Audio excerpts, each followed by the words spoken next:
Welcome to the Hartselle Football Coaches Show. I'm Margaret Ann Prater alongside head coach Bert Newton. And first, before we start, we want to thank our sponsors, Agency on Main, Eddie Pruitt Ford, Express Bath, Marmac Commercial Real Estate, Peck Funeral Home, Coleman Regional Hospital, and Life Church. And please remember to tune in to us here on the YouTube channel at Hartselle Tigers Football, or Hartselle Football, 1984. And then make sure to watch your NFHS crew on Friday nights. Coach, that was a tough loss. Okay, I got a few questions about your experience, and then, I'm going to talk to your coordinators later on. But let's talk about your first head coaching experience. Players get jitters their first time out there.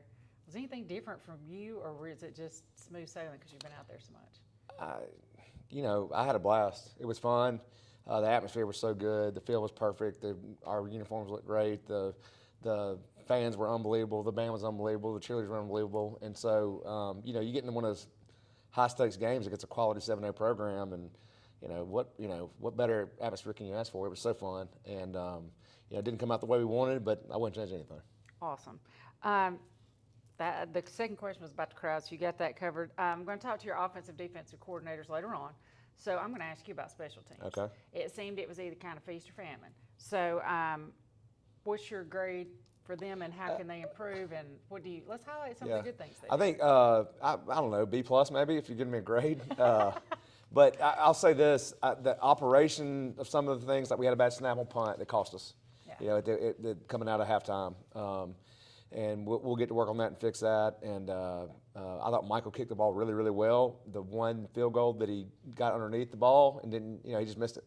But, he's a sophomore, and I think he performed really, really well. So I'm happy with his performance. And I think special teams are going to be fine.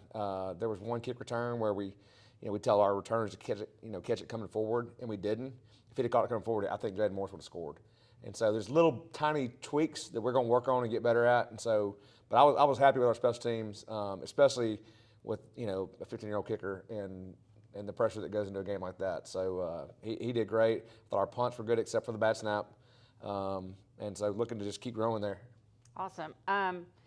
Jameson Falciani, he's our Eddie Pruitt Ford Player of the Game. What can you say about his performance? He played so hard and led and did everything right. So super proud of him. He's our player of the week, like you said, and I don't know how many tackles he had. I think 11. We had him at 11. I think he might have, if you added an assist up, he might have had a few more. He had some on special teams too, and so he had a heck of a night, and hoping he can build on it. Awesome. All right, we're going to take a quick break. You're watching the Hartselle Football Coaches Show.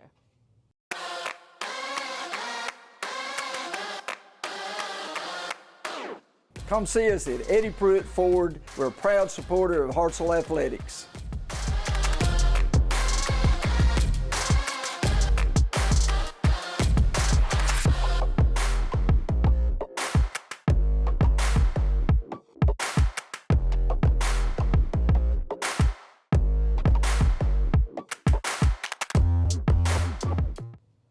Okay, I'm here with offensive coordinator Matt Prater, and Coach Prater, you got thrown under the bus this week, so here we go.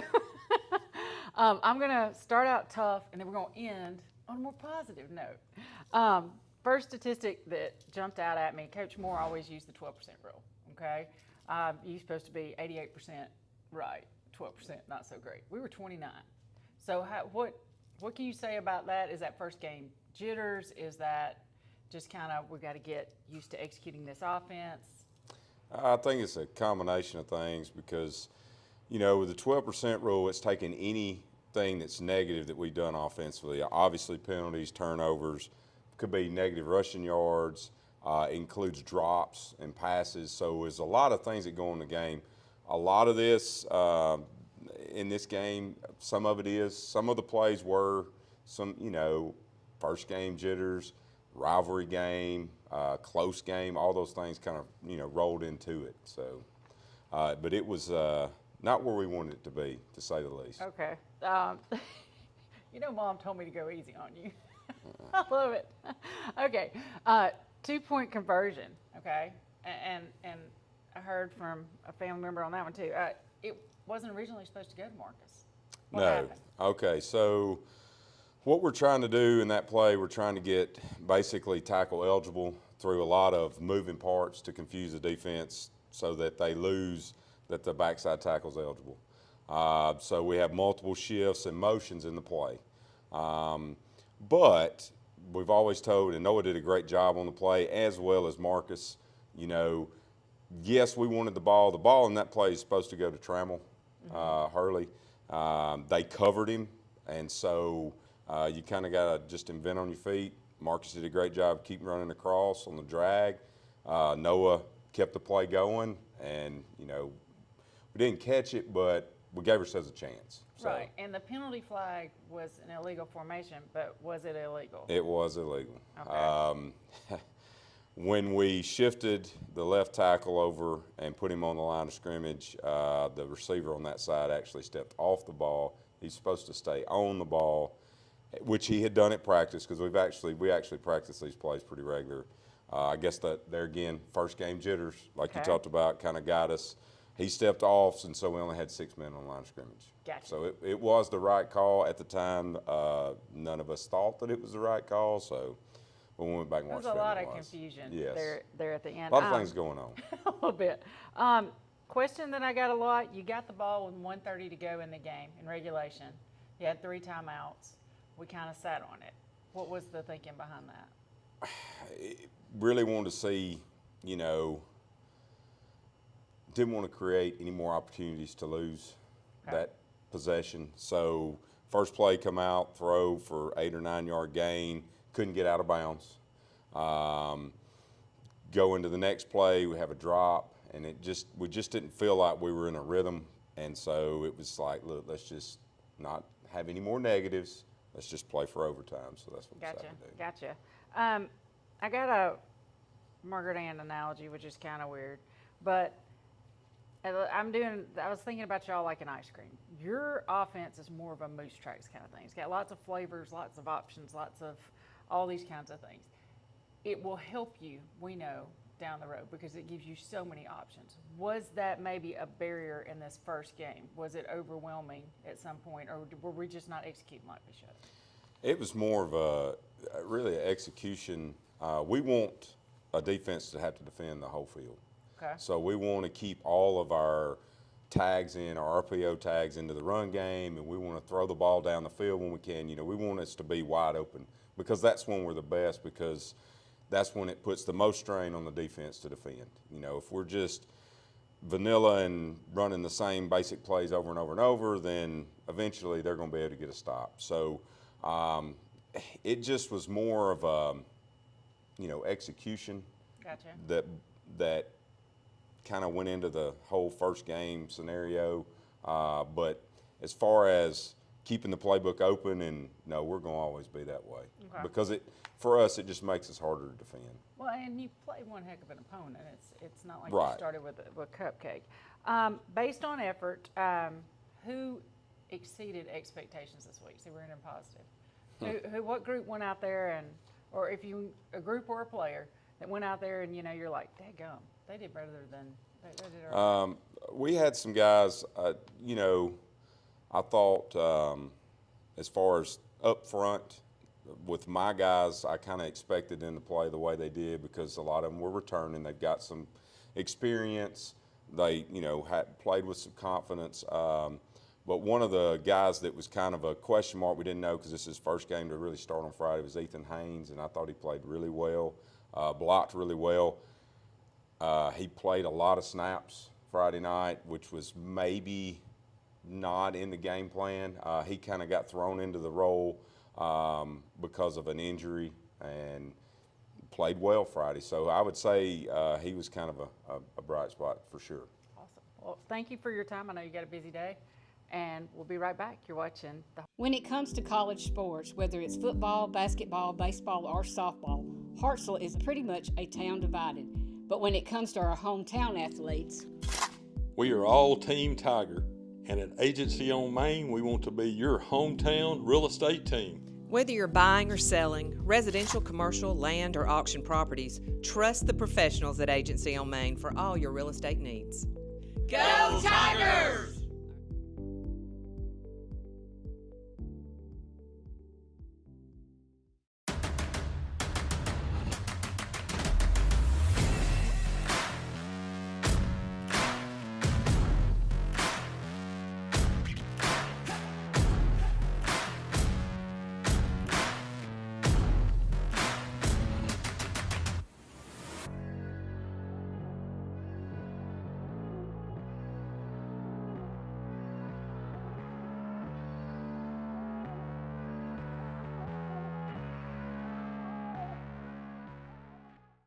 and we're here with our Eddie Pruitt Forward Player of the Game, Jamison Falciani.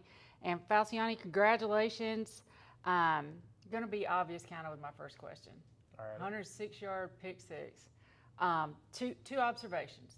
Everyone in the stadium but you was doing this, saying lay on the ball. So you said, but no, I'm going all the way down. You go and you score. Yes, sir. And it comes back. So let's process that. How'd that feel? Well, honestly, I didn't know everybody was telling me to get down, if we're being honest. I had no idea they were.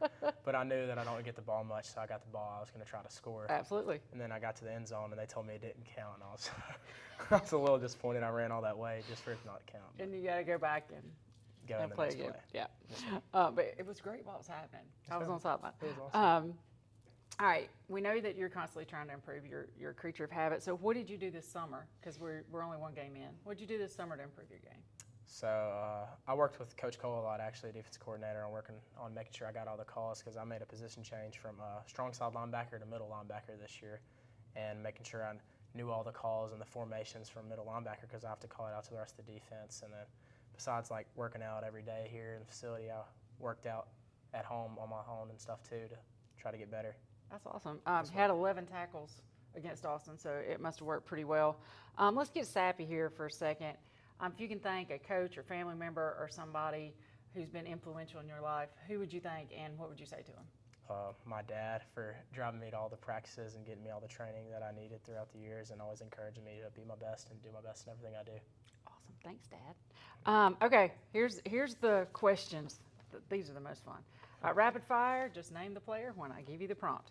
Weight room dog. Who's the guy who's killing it weight room? Justin Metz or Jay Lee. Okay. Worst music taste? Saban Wet. Who's the best motivator on the team? Best motivator? That's a tough one. Who was it came and patted you on the back when you scored that touchdown and knew it had to come back? Oh, that was Hudson Buckley. We were celebrating in the end zone. But then he told me it didn't count. So is he going to be your best motivator? Yes, ma'am. He's Okay. always one of them Okay. for sure. Who's coming to get you if your car breaks down? My car breaks down, probably my cousin, Kane Falciani. Okay. Yes, ma'am. And then who on the team would you let date your sister? None of them. That's not happening. Sorry. Okay, thanks so much. Great job. We'll be right back.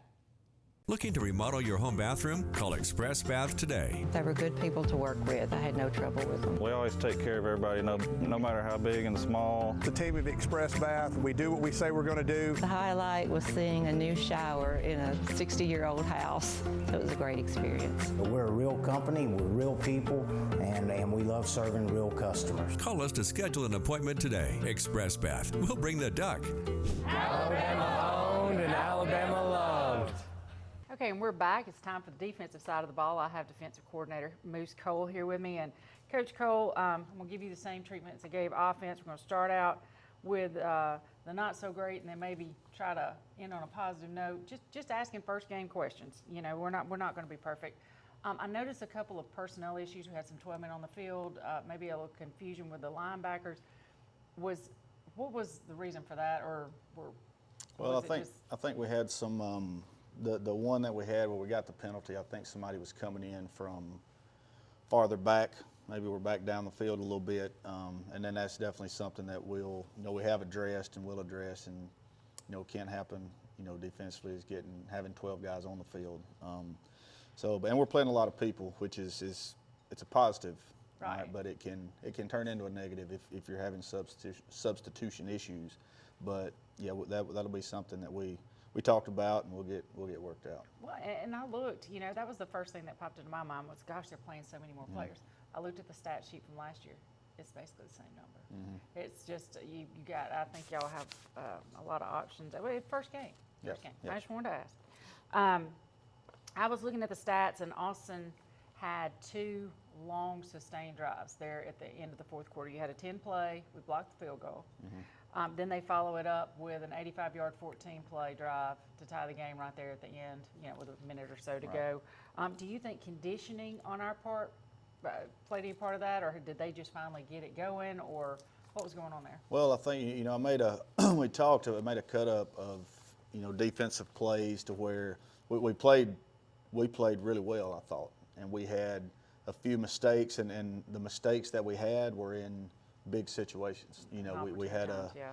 you know, just a little bust on all 3 different levels of things that came on a 3rd and 14 and a third that talking about those drives, sustaining those drives, mistakes in critical situations that caused that, you know, caused the drives to keep going, and once again, that's, you know, part of we've something we've got to get corrected, is getting off the field on 3rd down. Right. And then one more not so great, but I don't know. Austin has a pretty decent receiver core. They average 9.16 yards per catch. So, you know, basically almost first down on every time they had a reception. Right. What did they do to? What was their? Well, I mean, were they that good or? Well, yes, they're that good. Number 5 is as good a receiver as we'll see, and once again, I think the mistakes that we made in terms of whether it be a wrong fit on a screen, we missed an interception on a screen by about that much. Cole did, and then a couple of those drops to where, you know, that extended drives and things like that. But, you know, we didn't give up any. Biggest thing, you know, I always tell the back end, and I've always told the back end, no shots, no over the tops.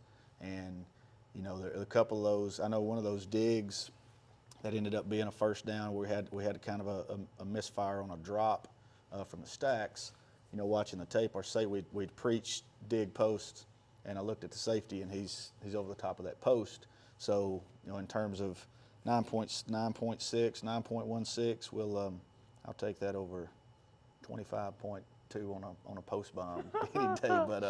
But little mistakes in critical times, I think, was the key.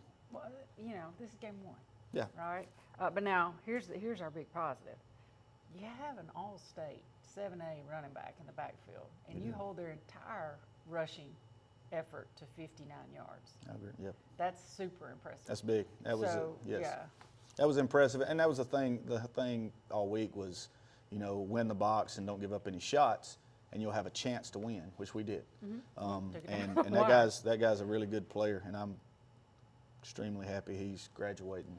But we, you know, those guys played physical. You know, I feel like we preached to our guys about practicing from start to finish, every play, snap to whistle, fast and physical, and that's the way our fall camp and spring has been. And I was really excited that carried over into Friday night. We got to make some plays and finish the game. All right, and then what group do you want to highlight for their performance? Who do you think stepped up? I mean, just kind of showed out. Who you want to talk? I think as an entire group was really good. I was really pleased. I think just kind of highlighting some guys as far as guys that hadn't played many snaps. I think corner, you know, we lost 2, 3, 4-year starters at corners. And for those, and Saban was a starter last year, but, you know, I think Carson and Chad, for their first game against Austin, against the receivers they have, really played well. And Dalton Buntain's the other one that had not been on the field on a Friday night, and he was really good. He played really well. Shad did have one of the best hits I've seen. That was pretty cool. He did. That was big going into halftime. That was awesome. Okay, Coach, I thank you for your time. And Appreciate you're off it. the hook. Thank you. We'll be right back. This is Shane Odom with Marmac Commercial Real Estate. We approach real estate with our 3I approach: integrity, intelligence, and innovation. To be your full-service real estate company that can handle all your real estate needs, from commercial, such as warehouse, retail, apartments, to land, farms, residential developments, along with houses such as investment homes or your dream home. Marmac Commercial Real Estate has over 15 years experience providing award-winning full-service real estate experience. One team, endless possibilities. Marmac Commercial Real Estate. All right, we're back with Coach Bert Newton, head coach Bert Newton. What are you guys doing this week with the heat? I looked at the Mike Prater official source for weather underground, and you have temperatures approaching about 99. I know Mom and Grandma are worried about people getting too hot out there. So are y'all taking any precautions? So today we've cut it a little bit anyway because we've got a JV game tonight at Austin. But the big thing is Monday's going to be fine. Tuesday's the day I worry about. That's our work day. We're going to have to work. If we have to go inside for some of it, we will. and then Wednesday and Thursday morning we're practicing, so it's not an issue there. So Tuesday's the day that I'm gonna keep my eye on, but we got to go to work. I was talking to another coach today, and the humidity is not gonna be high enough to where it's the rule where you can't go out and work. So, but we're gonna take care of our kids and water them down and have breaks and cut where we can to make sure that we're healthy and ready to go Friday. Absolutely. Speaking of Friday, we're going to face a Jackson Olin team that's known for having some standout athletic ability. You win 35-8 last year. So how do you motivate these guys to get them ready to go? Because they lost their first game. They're 0-1 too. I think that if you'd have been here yesterday in Sunday meetings and I walk in and the players are leading the meeting already before I even get in here, we're going to be fine on that deal. They're motivated. Okay. Now getting them through this this next stretch with the bye week, and then we go to Columbia, and just found out that game got moved to a Thursday. Just good. Literally got a text today, and I didn't know anything about it, but those Huntsville City schools share those right. fields, so so you knew that was an option. I just found out. Coach Miles texted me today. Did you know? I said no, I did not. But hey, it's fine. But so the next 3 weeks I think is critical for us getting better and not worrying about who we're playing, and not worrying about if we have a bye, and getting ready to go into region play. Once we get past Columbia, it's Decatur, and that's going to be a big game, and so my thing is the whole focus needs to be on us getting better, not worried about anybody else. Okay, absolutely. I wanted to ask, they lost about Jackson Olin. They lost to Winona Friday night, 14-23. Right. So who are we looking at? I don't know a lot about Winona or them, to be honest with you. Their head coach is actually overseas. I think he's in either the reserves or the National Guard, and he's overseas. And so Joe Webb, who broke all kind of records at UAB and played for the Vikings for years, is their head coach now. So I'm sure he'll have them ready to go and have them fired up. And they've been really athletic last 2 years we played them. So it's another test for us. But again, the focus is going to be on us getting better. Well, and to remind the fans that we will not air a show next Wednesday, but we will the following Wednesday because we're off next week. We'll be right back. You're watching the Hartselle Football Coaches Show.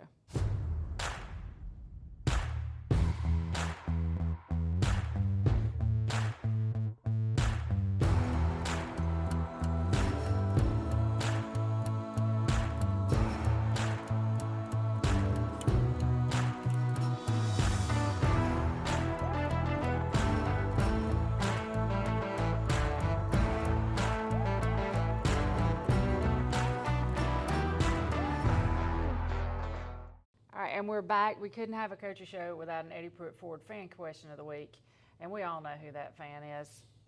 So here's the text I got Saturday morning. What in the world is a defensive block in the back? Are you trying to get me fired up and yelling at the referees? I saved that one. I saved that one for you. I don't know what it is. It's not a real thing. I told our coaches on Sunday, or some of our coaches, I said, I have one regret. My regret is I didn't call a timeout right when he said that and walk out to the white hat and say, I want you to tell him what you just told me, because that's not a rule. And anyway, so I'm going to be quiet because I could get going here and we both get in trouble probably. So you're just not going to say anything? Not going to say anything, yes. Okay. All right, we'll be back. All right, and this week in Hartselle High Athletics, on Wednesday, August the 28th, 9th grade volleyball is going to Buckhorn. Thursday the 29th, HHS volleyball is going to travel to Madison Academy. On Friday, August the 30th, varsity volleyball is going to host Jackson Olin, and our volleyball girls are going to the Ironman 5 tournament. On Saturday, August 31st, the Ironman 5 tournament continues for volleyball, but cross country is going to go to Moulton.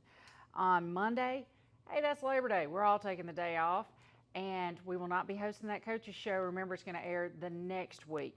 On Tuesday, September 3rd, volleyball is going to host Brewer. That's also Celebrity Teacher Night, and we'll see you in a couple of weeks.